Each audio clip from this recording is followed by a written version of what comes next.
जय श्री कृष्णा, राधे राधे। माघ मास की कथा।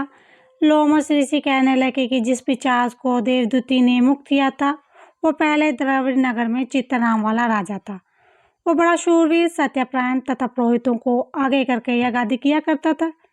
दक्षिण दिशा में उसका राज्य था और उसके कोष धन से भरे हुए थे। उसके पास बहुत से हाथी, घोड़े, रथ थे। वो अत्यंत शोभा को प्राप्त होता था। बहुत सी स्त्रियों के साथ क्रीड़ा करता था और अनेक यज्ञ उनसे किए थे। वह नित्य अतिथियों की पूजा किया करता था और शास्त्र विद्या में निपुण था। ब्रह्मा, विष्णु, महेश तथा सूर्य की पूजा सदैव किया करता था। वो जंगल में भी स्त्रियों से घिरा हुआ क्रीड़ा किया करता था। एक बार वह पाखंडियों के मंदिर में गया और देवहीन भस्म लगाए महात्मा बने हुए पाखंडियों से उस राजा की बातचीत हुई। पाखंडियों ने कहा कि हे राजन, शैशव धर्म की महिमा सुनो। इस धर्म के प्रभाव से मनुष्य पापों को काट कर मुक्त हो जाता है। सब वर्णों में शैशव मत मुक्ति देने वाला है। शिव की आज्ञा के बिना दान, यज्ञ, तपों से कुछ नहीं बनता। शिव की सेवा होकर भस्म धारण करके जटा रखने से मनुष्य मुक्त हो जाता है। जटा धारण करने तथा भस्म लेपने से ही मनुष्य शिव के समान हो जाता है। इसके बराबर कोई भी पुण्य नहीं। जटा भस्म धारण किए हुए सभी योगी शिव के सदृश होते हैं।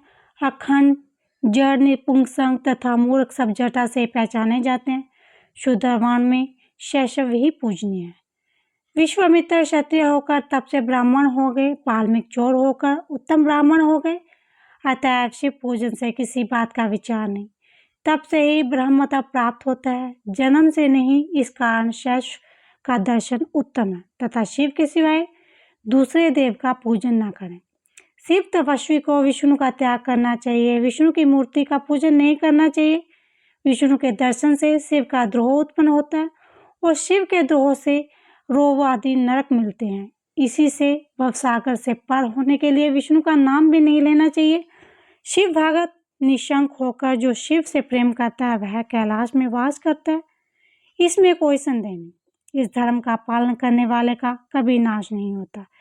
इस पाखंडी के ऐसे वचन सुनकर राजा ने मोह में आकर उसका धर्म ग्रहण कर लिया और वैदिक धर्म को त्याग दिया। वह स्तुति स्मृति ब्राह्मणों की निंदा करने लगा। उसने अपने घर में अग्निहोत्र को बुझा दिया और धर्म के कार्य बंद कर दिए। विष्णु की निंदा और वैष्णवों के दोष करने लगा और बोला, कहा, हे विष्णु, कहाँ देखा जाता है, कहाँ रहता है, किसने देखा है? और जो लोग नारायण का भजन करते थे उनको दुख देता था। पाखंडियों का मत ग्रहण कर राजा वेद, वैदिक धर्म, व्रत, दान, दानियों को नहीं मानता था। अन्याय से दंड देता।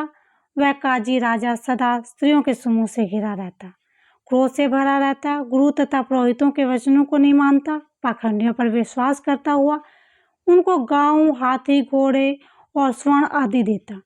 इनके सब कार्य करता, भस्म धारण करता और मस्तिष्क पर जटा रखता और जो कोई विष्णु का नाम लेता उसको मृत्यु दंड दिया जाता था। यह ढिंढोरा उसने पिटवा दिया था कि उसके भय से ब्राह्मण तथा वैष्णवों ने उस देश को छोड़ दिया और दूसरे देश को चले गए। सारे देशवासी केवल नदी के जल से ही जीते थे, जबकि दुखी होकर वृक्ष आदि नहीं लगाते थे और ना ही खेती बाड़ी किया करते थे। प्रजा अन्न के अभाव से गला सड़ान भी खा लेती थी। आचार, विचार, अग्नि, क्रिया सबको छोड़कर काल रूप की तरह वह राजा शासन करता था। कुल काल पश्चात उस राजा की मृत्यु हो गई और वैदिक रीति से उसकी क्रिया भी नहीं की गई।